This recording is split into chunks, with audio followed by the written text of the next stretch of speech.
നമുക്ക് അലീനയുടെ മനുഷ്യങ്കറിന്റെ നാളത്തെ നല്ലൊരു വിശേഷം കേട്ടാലോ. അതിനുമുമ്പ് ഒരു കാര്യം പറഞ്ഞോട്ടെ, ആദ്യമായി കാണുന്നവരാണെങ്കിൽ ചാനൽ ഇഷ്ടപ്പെട്ട ഒന്ന് സബ്സ്ക്രൈബ് ചെയ്യാൻ മറക്കരുത്. വീഡിയോ ഇഷ്ടപ്പെടുവാൻ ലൈക്ക് ചെയ്യാനും അതോടൊപ്പം തന്നെ നിങ്ങളുടെ വിലയേറിയ അഭിപ്രായങ്ങളൊക്കെ രേഖപ്പെടുത്താനും മറക്കരുത് കേട്ടോ. അപ്പൊ നമുക്ക് നേരെ നമ്മുടെ വിശേഷത്തിലേക്ക് പോയാലോ. അങ്ങനെ ഇന്നത്തെ വിശേഷം നമ്മൾ കണ്ടു. അവസാനം കുഞ്ഞിരാമമേനോൻ ഈ ലോകത്തിൽ നിന്ന് വിടവാങ്ങുകയാണ്. അങ്ങനെ അവസാനം തന്റെ ആഗ്രഹം പൂർത്തിയാക്കാൻ കഴിയാതെ, കാരണം അലീനയെ കൊണ്ടുവരണം, എത്രയും പെട്ടെന്ന് തന്നെ ഈ വീട്ടിലേക്ക് കൂട്ടിക്കൊണ്ടുവന്നത് മോഹം ഉണ്ടായിരുന്നു. പക്ഷെ തൻ്റെ കൊച്ചുമോന് മനുഷ്യങ്കറിനോട് ആ കാര്യങ്ങളൊക്കെ പറഞ്ഞ് ഏൽപ്പിച്ചിട്ടുണ്ടായിരുന്നു. എങ്കിലും അലീന ഈ വീട്ടിൽ വന്ന് ഒരു ദിവസം നിൽക്കുന്ന കാണാനായിട്ട് കഴിയാതെ അദ്ദേഹം ഈ ലോകത്തുനിന്ന് യാത്ര പറഞ്ഞു പോകണം. അങ്ങനെ ഈ മരിച്ചെന്നുള്ള വാർത്ത മനുഷ്യങ്കറിനേക്ക് അറിയിക്കുന്നുണ്ട്. മനുഷ്യങ്കറിന് ഭയങ്കര സങ്കടമായിപ്പോയി. ബാംഗ്ലൂരാണ്, ജോലി സ്ഥലത്തായിരുന്നു. മനുഷ്യങ്കറൊക്കെ വരുന്നുണ്ട്. അതുമാത്രമല്ല വൈജയന്തി, ബാലചന്ദ്രനും അങ്ങനെ എല്ലാവരും കൂടെ വരുവാണ്. പിന്നീട് ഭയങ്കര കരച്ചിലും ബഹളമൊക്കെ ആയിരുന്നു വൈജയന്തി വന്നിട്ട്. എന്നാലും ഞാൻ അറിഞ്ഞില്ല വെച്ചാൽ, കാരണം വൈജയന്തിയോട് എന്തോ ഒരു കാര്യം രഹസ്യമായിട്ട് പറയണമെന്നുണ്ടായിരുന്നു. പക്ഷെ അത് പറഞ്ഞെങ്കിലും അത് വൈജയന്തിക്കൊന്നും മനസ്സിലായില്ല. നിന്റെ മോളും മരിച്ചിട്ടില്ല, ജീവനോടെ ഉണ്ടെന്നുള്ള കാര്യം. അത് വൈജയന്തി കരുതിയത് അച്ഛൻ വെറുതെ എന്തെങ്കിലും പിച്ചും പേയും പറയുന്നതാണെന്ന് കരുതിയിട്ടായിരുന്നേ. പക്ഷെ ഇങ്ങനെ ഒരു കാര്യമാണെന്നുള്ളത് ആർക്കും ഒട്ട് അറിയത്തുണ്ടായിരുന്നില്ല. അങ്ങനെ അവസാനം മനുശങ്കർ ബാംഗ്ലൂരിൽ നിന്ന് വരുവാണ്. മനുശങ്കർ ബാംഗ്ലൂരിൽ നിന്ന് വന്നു കഴിഞ്ഞപ്പോൾ തന്നെ സഹിക്കാൻ പറ്റില്ല. മനുശങ്കർ അങ്ങനെ മുത്തശ്ശനെ കെട്ടിപ്പിടിച്ച് കരയുവാണ്. കാരണം മുത്തശ്ശന്റെ കൂടെ എന്തിനും ഏതിനും സപ്പോർട്ട് ചെയ്ത് നിൽക്കുന്ന ഒരാളായിരുന്നു മനുശങ്കർ. അവസാനം മനുശങ്കർ ഒരു കാര്യം തിരിച്ചറിഞ്ഞു. അവസാനത്തെ ആഗ്രഹം മുത്തശ്ശന്റെ സാധിക്കാതെയാണ് മുത്തശ്ശൻ പോയിരിക്കുന്നത്. തന്നോട് പറഞ്ഞിരിക്കുന്ന ഒരു കാര്യം ഉണ്ടായിരുന്നു, ആ പെങ്കൊച്ചിനെ ഒരു കാരണവശാലും കൈവിടല്ല. അവൾ എവിടെ വന്നാലും അവളിവിടെ നിൽക്കണം, സൗദാമിനിയെ നോക്കണം. അത് മാത്രമല്ല, ഇനിയിപ്പം സൗദാമിനി കാലൊക്കെ ശരിയായി കഴിഞ്ഞിട്ടുണ്ടെങ്കിലും അവളെ വീട്ടിൽ നിന്ന് പറഞ്ഞു വിടില്ല. അവൾക്ക് എന്തെങ്കിലും ജോലി വാങ്ങിച്ചു കൊടുക്കണം, അവൾക്ക് തുണയായിട്ട് നീ ഉണ്ടാവണം എന്നായിരുന്നു അവസാന കാലത്ത് മനുഷ്യങ്കർ പോകുന്നതിന് മുമ്പ് പറഞ്ഞ്. അതൊക്കെ ഓർത്ത് കഴിഞ്ഞപ്പോഴത്തേനും മനുഷ്യങ്കറിന് ഭയങ്കര ടെൻഷനായിപ്പോയി. അങ്ങനെ കാണാനുള്ളവരും ബന്ധുക്കാരും എല്ലാവരും അങ്ങോട്ട് വരുവാണ്. ഈ സമയത്ത് മനുശങ്കറിന്റെ മനസ്സിലേക്ക് പല പല ചിന്തകളും കടന്നു പോകണം. ഒരുപക്ഷെ താനും കൂടെ കാരണക്കാരാണോ. കഴിഞ്ഞ ദിവസം തിരുവനന്തപുരത്ത് പോയില്ലായിരുന്നെങ്കിൽ മുത്തശ്ശൻ ഇത്ര പെട്ടെന്ന് ഇങ്ങനെ അസുഖങ്ങളൊന്നും കൂടത്തില്ലായിരുന്നു. ഒരു കുഴപ്പമില്ലാതെ കിടന്ന ഒരുപക്ഷെ അങ്ങോട്ടേക്ക് പോയതുകൊണ്ടാണോ എന്നൊരു ചിന്തയൊക്കെ വരുന്നുണ്ട്. ഈ സമയത്ത് അലീനെ രേവതിക്കുട്ടി മാമച്ചന്റെ ഗ്രേസമ്മയുടെയും വീട്ടിലായിരുന്നു. അങ്ങനെ ഗ്രേസമ്മ അവർക്കൊരു മുറി കാണിച്ചു കൊടുത്തിട്ട് രേവതിക്കുട്ടി പറഞ്ഞു, അതെ ഇനി മുതൽ നീ ഈ മുറിയിലെ കേട്ടോ കഴിയണേന്നൊക്കെ പറയാണ്. ആ മുറിയെ കണ്ടു കഴിഞ്ഞപ്പം അലീന പറഞ്ഞു, അത് നീ പേടിക്കൊന്നും വേണ്ട കേട്ടോ എന്ന് പറയണേ.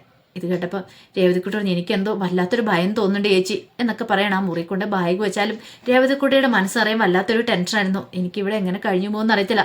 ഇത്രയും വലിയൊരു വീട്ടിൽ ഒറ്റപ്പെട്ടു പോകുന്നൊരു പേടിയുണ്ട്. അവിടെ ആയിരുന്നെങ്കിൽ ഒച്ചപ്പാടും ബഹളവും കാര്യങ്ങളൊക്കെ ഉണ്ടായിരുന്നല്ലോ എന്ന് പറയണം. അതൊന്നും ഓർത്ത് നീ വിഷമിക്കണ്ട, തൽക്കാലത്തേക്ക് ഇവിടെ അഡ്ജസ്റ്റ് ചെയ്ത് പോകണം. ഇനി പറ്റില്ലെങ്കിൽ നീ എന്നോട് പറഞ്ഞാൽ മതി, ഞാൻ നിന്നെ വന്ന് കൂട്ടിക്കൊണ്ട് പോയിക്കോളാം എന്നൊക്കെ അലീന രേവതിക്കുട്ടിക്ക് ഉറപ്പ് കൊടുക്കുന്നുണ്ട്. അങ്ങനെ കുറേ സമയം കഴിഞ്ഞപ്പോൾ തന്നെ ആഹാരം കഴിക്കാനുള്ള സമയമായി. ആ സമയം ആഹാരം കൊടുക്കാതിരിക്കാൻ പറ്റില്ലല്ലോ. ബ്രിജിത്താമ്മയോട് അങ്ങനെയൊക്കെ പറഞ്ഞിട്ട് ഗ്രേസമ്മ പോന്നെങ്കിലും ആഹാരം കൊടുക്കാതിരിക്കാൻ പറ്റില്ലാത്തതുകൊണ്ട് ആഹാരം കഴിക്കാനായിട്ട് അവരെ വിളിക്കുകയാണ്. പിന്നീട് ആഹാരം കൊടുത്തിട്ട് അലീനയോടും രേവതിക്കുട്ടിയോടും പറഞ്ഞ് കഴിക്കാൻ പറയണം. രേവതിക്കുട്ടി പറഞ്ഞു, നാളെ തൊട്ട് നീയാണ് ഈ ജോലികളൊക്കെ ചെയ്യേണ്ടതെന്ന് പറയണം. അലീന പറഞ്ഞു, അതൊക്കെ അവൾ നല്ല വൃത്തിക്ക് ചെയ്തോളും, അതിനൊന്നും അവൾക്ക് ഒരു മടിയില്ല എന്നൊക്കെ പറയണം. അങ്ങനെയാണേ കുഴപ്പമില്ല, അല്ലെങ്കിൽ ഇത് 2 ദിവസം ഞങ്ങൾ നോക്കും, അതിനുശേഷം ഇവിടെ നിന്ന് പറഞ്ഞു വിടുമെന്ന് പറയണം. മാമച്ചൻ പറഞ്ഞു, അതെ ഞാനാ പോയിട്ടുണ്ടായിരുന്നെങ്കിൽ ഇവിടെ കൂട്ടിക്കൊണ്ട് ഇങ്ങോട്ട് വരത്തില്ലായിരുന്നു. ഇത്ര ഇല്ലാത്തൊരു പെങ്കുച്ചിനെ കൊണ്ടുവന്നിട്ട് ഇവിടെ എന്ത് ചെയ്യാനായിട്ടാ, അവസാനം നിനക്ക് തന്നെ ബാധ്യമാവില്ല കേട്ടോ ഗ്രേസമ്മ എന്നൊക്കെ പറയാം. ഇത് കേട്ടിഞ്ഞിപ്പം ഗ്രേസമ്മ പറഞ്ഞു, നിങ്ങൾ പറഞ്ഞുകൊണ്ട് മാത്രം ഞാൻ ഇങ്ങോട്ട് കൂട്ടിക്കൊണ്ട് വന്നേ, ഇപ്പം എന്നെ കുറ്റപ്പെടുത്തുവാണെന്നൊക്കെ ചോദിക്കുകയാണ്. ഈ സമയം അലീനയും രേവതിക്കുട്ടി ആഹാരം ഒന്നും കഴിക്കാതിരിക്കുന്നതാണെന്ന് പറഞ്ഞു. അതെ ഇനി മടിച്ചിരിക്കേണ്ട, ആഹാരം കഴിച്ചോ, കഴിച്ചിട്ട് പലയിടത്തും കിടന്നുറങ്ങാൻ നോക്ക്. പിന്നെ രാവിലെ നീ പോകില്ലല്ലേന്ന് ചോദിക്കണം. ഇത് കേട്ടപ്പോൾ അലീന പറഞ്ഞു, രാവിലെ പോകുമെന്ന് പറയണം. അങ്ങനെ ആഹാരമൊക്കെ കഴിച്ചു കഴിഞ്ഞിട്ട് പ്ലേറ്റിലൊക്കെ കഴുകി വെച്ച് എല്ലാവരും കഴിച്ച പ്ലേറ്റും കാര്യങ്ങളൊക്കെ അലീനയും കൂടെ സഹായിച്ചാണ് രേവതി കഴുകി വെക്കുന്നത്. അങ്ങനെ എല്ലാം കഴിച്ചു കഴിഞ്ഞിട്ട് അവർ മുറിയിലേക്ക് ചെല്ലുമ്പോഴത്തേനും രേവതിക്കുട്ടി പറഞ്ഞു, ചേച്ചി എനിക്കെന്തോ ഇവിടുത്തെ ഇവരുടെ സംസാരം മൊട്ടൊക്കെ കൊണ്ട് എന്തോ ഒരു പേടി തോന്നണമെന്ന് പറയാം. അതൊന്നും കുഴപ്പമില്ല, ചിലപ്പോൾ നല്ലവരായിരിക്കാം, ആദ്യമായിട്ടാ കാണുന്നതിൻ്റെ ഒരു ബുദ്ധിമുട്ടൊക്കെ ആയിരിക്കും നിനക്ക്. എന്തേലും ഉണ്ടെങ്കിൽ ഞാൻ ഇങ്ങോട്ടേക്ക് ഓടി വരത്തില്ലേ, പിന്നെ മമ്മി ഉണ്ടല്ലോ പറഞ്ഞാൽ മതി എന്ന് പറയാണ്. അങ്ങനെ പിറ്റേ ദിവസമായി കഴിഞ്ഞപ്പോൾ അലീന യാത്ര പറഞ്ഞു പോവാണ്. രേവതിക്കുട്ടിക്ക് ചങ്ക് പറയുന്ന വേദനയാണ് തോന്നിയത്. അലീന അങ്ങോട്ട് ഇറങ്ങി കഴിഞ്ഞപ്പോൾ രേവതിക്ക് സങ്കടം സഹിക്കാൻ പറ്റിയില്ല. അപ്പോഴേക്കും ഗ്രേസമ്മ വന്നിട്ട് പറഞ്ഞു, അതെ കരച്ചിലും പിടിച്ചിലും ഒക്കെ നിർത്ത്, അടുക്കള പിടിപ്പന്ത് പണിയുണ്ട്, നീ അങ്ങോട്ടേക്ക് ചെല്ലാൻ പറയണം. അങ്ങനെ രേവതിക്കുട്ടി ആദ്യമായിട്ട് അവിടുത്തെ അടുക്കളയിലേക്ക് കയറുവാണ്. രേവതിക്കുട്ടി ജോലി ചെയ്യുന്നതൊക്കെ ഗ്രേസമ്മ നോക്കിയിരുന്നു. കാരണം ആ കാഴ്ച കണ്ടപ്പോൾ തന്നെ ഗ്രേസമ്മയ്ക്ക് മനസ്സിലായി ഇവൾക്ക് എല്ലാ ജോലികളും അറിയാമെന്ന്. കാരണം ഇത്രയും പ്രായമുള്ളെങ്കിലും അതിൻ്റെതായ ഒന്നുമല്ല, നല്ല പക്വതയും പാകതയും ഉണ്ടെന്നും മനസ്സിലായി. കാര്യങ്ങളൊക്കെ നല്ല വൃത്തിയോടെയും വെടിപ്പോടു കൂടിയാണ് ചെയ്യുന്നതെന്നും മനസ്സിലായി. കാരണം ആ 12 പേരുണ്ടായിരുന്നു അവിടെ സ്നേഹനികേതനിൽ. അപ്പോൾ അവിടെ എല്ലാവർക്കും വെച്ച് വിളമാരൊക്കെ രേവതിക്കുട്ടി അവിടെ എല്ലാവർക്കും വെച്ച് വിളമ്പുന്ന രേവതിക്കുട്ടും കൂടെ ചേർന്നിട്ടല്ലായിരുന്നോ? അപ്പോൾ കാര്യങ്ങളൊക്കെ രേവതിക്കുട്ടിക്ക് അറിയാലോ. അതുകൊണ്ട് എല്ലാം നല്ല ഭംഗിക്ക് തന്നെയാണ് രേവതിക്കുട്ടി ചെയ്തത്. ഈ സമയത്ത് അലീന വീട്ടിലേക്ക് വരുന്നത്. അലീന വീട്ടിലേക്ക് വന്നപ്പോഴത്തേനും ബ്രിജിത്താമ്മ ഒരു പരുവായിട്ടുണ്ടായിരുന്നു. കാരണം രേവതിക്കുട്ടി പോയതിൻ്റെ വിഷമവും കാര്യങ്ങളൊക്കെ ഉണ്ടായിരുന്നു. അങ്ങനെ വന്നു കഴിഞ്ഞപ്പോഴത്തേനും അലീനയെ കണ്ടപ്പോഴത്തേനും ബ്രിജിത്താമ്മ ചോദിച്ചു, അല്ല എങ്ങനെയുണ്ട് മോളെ, രേവതിക്കുട്ടിക്ക് വിഷമമുണ്ടോ മോള് പോന്നു കഴിഞ്ഞപ്പോൾ? അത് പിന്നെ പറയേണ്ട കാര്യമുണ്ടോ മമ്മി, സങ്കടമുണ്ട്, ഞാൻ പറഞ്ഞ് ആശ്വസിപ്പിച്ചിട്ടാ പോന്നെ. അല്ല അവിടെയുള്ള വീട്ടുകാരും വീടും ഒക്കെ എങ്ങനെയുണ്ടെന്ന് ചോദിക്കാം. വീട്ടുകാരെക്കുറിച്ച് നമ്മൾ ചെന്നല്ലേ ഉള്ളൂ മമ്മി, അതുകൊണ്ട് അറിയത്തില്ല. ഒരു ദിവസം ഞാൻ നിന്നല്ലേ ഉള്ളൂ. പക്ഷേ കുഴപ്പമില്ലാന്ന് തോന്നേ. കൊട്ടാരം പോലൊരു വീടാ മമ്മി.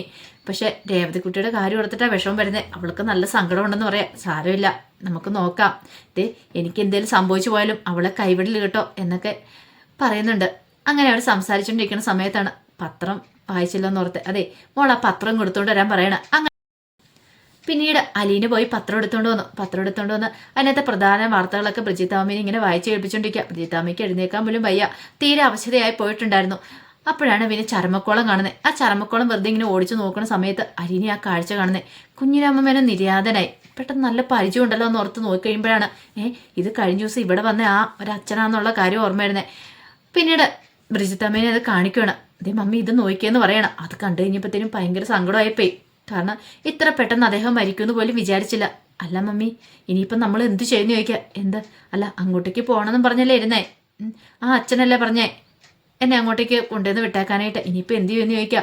ഇത് കേട്ട് കഴിഞ്ഞപ്പം ബ്രിജിത്താമ്മ പറഞ്ഞു, അത് ശരിയാ, ഇനിയിപ്പോൾ എന്ത് ചെയ്യണമെന്ന് എനിക്കറിയത്തില്ല മോളെ. അദ്ദേഹം ഉണ്ടായിരുന്നേ കുഴപ്പമില്ലായിരുന്നു എന്ന് പറയണം.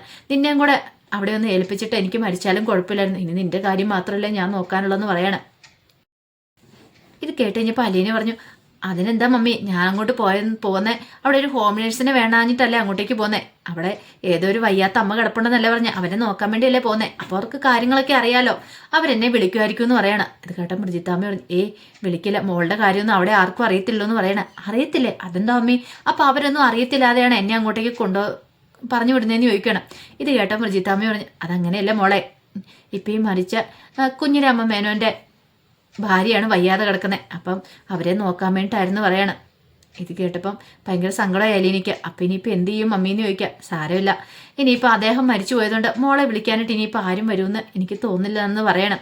മോളെക്കുറിച്ചൊന്നും ആർക്കും അവിടെ അറിയത്തില്ലോ എന്ന് പറയണം. ഇത് കേട്ടപ്പോൾ അലീന പറഞ്ഞു, അതൊന്നും സാരമില്ല, എനിക്ക് കുഴപ്പമില്ല, ഞാൻ മമ്മിയുടെ കൂടെ നിന്നോടാന്ന് പറയാം. മോളെ എൻ്റെ കൂടെ നിന്നാൽ എങ്ങനെ ശരിയാവുന്നത് നിനക്കറിയാലോ. കൂടി പോയിട്ടുണ്ടെങ്കിൽ 1-2 മാസം കൂടി എനിക്ക് ആയുസുള്ളൂ. അത് കഴിയുമ്പോൾ ഞാനും കൂടെ പോകും. നീ ഒറ്റയ്ക്കായി പോയില്ലേ, നിന്നെയും കൂടെ ഏതെങ്കിലും ഒരു കരയ്ക്ക് എത്തിച്ചിട്ട് വേണം എനിക്കൊന്ന് സമാധാനത്തോടെ കണ്ണടയ്ക്കാനെന്ന് പറയാം. ഇത് കേട്ട് കഴിഞ്ഞപ്പോൾ അലീന പറഞ്ഞു, അങ്ങനെയൊന്നും പറയില്ല മമ്മി, മമ്മിക്കൊന്നും സംഭവിക്കാനൊന്നും പോകുന്നില്ലെന്ന് പറയണം. മമ്മി ഇത് ധൈര്യമായിട്ടിരിക്കുക. ഈ സമയം ബ്രിജിത്താമ്മ പറഞ്ഞു, അത് ശരിയാ, കർത്താവ് എന്തെങ്കിലും ഒന്ന് വിധിച്ചിട്ടുണ്ടെങ്കിൽ അത് അതുപോലെ തന്നെ നടക്കുള്ളൂ മോളെ. എനിക്ക് നിന്റെ കാര്യത്തിൽ നല്ല ടെൻഷനുണ്ട്, സാരമില്ല, നമുക്ക് നോക്കാമെന്നൊക്കെ പറയണം. ഈ സമയത്ത് കുഞ്ഞിരാമ മേനോൻ്റെ കർമ്മങ്ങളും കാര്യങ്ങളും എല്ലാം നടന്നു. അങ്ങനെ എല്ലാം കഴിഞ്ഞ് കഴിയുമ്പോഴത്തേനും മനുഷ്യങ്കറിന് ഭയങ്കര വിഷമമായിപ്പോയി. പിന്നീട് മുറിയിലേക്ക് വന്നു കഴിഞ്ഞപ്പോഴത്തേനും ഒരു ഒറ്റപ്പെടൽ പോലെ മനുഷ്യങ്കറിന് തോന്നുകയാണ്. ആ കുഞ്ഞിരാമേനോൻ്റെ കട്ടിലയിൽ ഇങ്ങനെ ഇരിക്കുമ്പോഴത്തേനും മനുഷ്യങ്കറിൻ്റെ മനസ്സിലേക്ക് മുത്തശ്ശൻ തന്നോട് ഇങ്ങനെ സംസാരിക്കുന്ന പോലെ തോന്നുവാണ്. മുത്തശ്ശൻ തന്നോട് പറയുന്ന പോലെ തോന്നുവാണ്, എടാ എത്രയും പെട്ടെന്ന് ആ പെങ്കുച്ചിനെ പോയി കൂട്ടിക്കൊണ്ട് വരണം, സൗദാമിനെ നോക്കാനായിട്ട്. നിന്നോട് ഞാൻ പറഞ്ഞിട്ടുണ്ടായിരുന്നല്ലോ അവളെ ദത്തെടുക്കണമെന്ന്, നാളെ തന്നെ നീ അങ്ങോട്ടേക്ക് പോകണമെന്ന് പറയാണ്. പെട്ടെന്ന് മനുഷ്യങ്കർ ഇങ്ങനെ ഞെട്ടി എന്നോണം കണ്ണുകൊണ്ടൊന്ന് നോക്കുകയാണ്. നോക്കിക്കഴിഞ്ഞപ്പോൾ അവിടെ ആരുമില്ല. താൻ മുത്തശ്ശൻ തന്നെ അടുത്ത് വരുന്നതായിട്ടൊക്കെ തനിക്ക് ഒരു തോന്നലുണ്ടായതാണെന്ന് മനുഷ്യങ്കറിന് മനസ്സിലായി. എന്നാലും മുത്തശ്ശൻ്റെ ആഗ്രഹം സാധിച്ചു കൊടുക്കണം. മുത്തശ്ശൻ അവസാനം തന്നോട് പറഞ്ഞിരിക്കുന്ന കാര്യം അതാണ്. കാരണം ആ കുട്ടി വേണ്ടപ്പെട്ടൊരു കുട്ടിയാണ്, അതിനെ കൈവിട്ട് കളയലെന്നാണ് പറഞ്ഞിരിക്കുന്നത്. അങ്ങനെയാണെങ്കിൽ അങ്ങോട്ടേക്ക് പോകണം. പക്ഷേ ഈ കുടുംബത്തിലുള്ളവർ സമ്മതിക്കുമെന്ന് അറിയത്തില്ല. തൽക്കാലത്തേക്ക് മുത്തശ്ശിയെ നോക്കാനെന്നും പറഞ്ഞ് വിളിച്ചുകൊണ്ട് വരാം, ബാക്കി കാര്യം പിന്നെയല്ലേ. അങ്ങനെയൊക്കെ മനുഷ്യങ്കർ വിചാരിക്കുകയാണ്. അങ്ങനെ പിറ്റേ ദിവസം തിരുവനന്തപുരത്തിൽ പോകാൻ തന്നെ തീരുമാനിച്ചാണ് മനുഷ്യങ്കർ കിടക്കുന്നത്. എത്രയും പെട്ടെന്ന് തന്നെ, കാരണം ഇനി മുത്തശ്ശൻ്റെ കർമ്മങ്ങളൊക്കെ തീരുന്നതിന് മുമ്പ് തന്നെ കൊണ്ടുവരണം. മുത്തശ്ശൻ്റെ ആഗ്രഹം സാധിച്ചു കൊടുക്കണം, അല്ലെങ്കിൽ മുത്തശ്ശന് അങ്ങേ ലോകത്ത് എന്നാലൊരു സമാധാനം ഉണ്ടാകത്തില്ലെന്ന് മനുഷ്യങ്കറിന് മനസ്സിലായി. ഈ സമയത്ത് ബ്രിജിത്താമ്മയും ഭയങ്കര ടെൻഷനോട് കൂടിയിട്ടാണ് കിടന്നുറങ്ങുന്നത്. ഇനിയിപ്പോൾ അലീനയെ എവിടെ ഏൽപ്പിക്കും, അലീനയുടെ കാര്യത്തിൽ എന്ത് തീരുമാനം എടുക്കും എന്നറിയത്തില്ലാതെ. പക്ഷേ ബ്രിജിത്താമ്മയ്ക്ക് അറിയത്തില്ലല്ലോ, മനുഷ്യങ്കറിനോട് കാര്യങ്ങളൊക്കെ പറഞ്ഞ് ഏർപ്പാടാക്കിയിട്ടുണ്ടായിരുന്നു അവന് വന്ന് അലീനയെ കൊണ്ടുപോകുന്നുള്ള കാര്യമൊക്കെ. അപ്പോൾ അതിൻ്റെ വിശേഷങ്ങളൊക്കെയാണ് കാണാൻ പോകുന്നത്. ആ വിശേഷങ്ങളൊക്കെ നമുക്ക് എല്ലാവർക്കും കാത്തിരിക്കാം കേട്ടോ. ഒരിക്കൽ കൂടി എല്ലാവർക്കും ശുഭരാത്രി നേർന്നുകൊണ്ട് നിർത്തുന്നു. നന്ദി.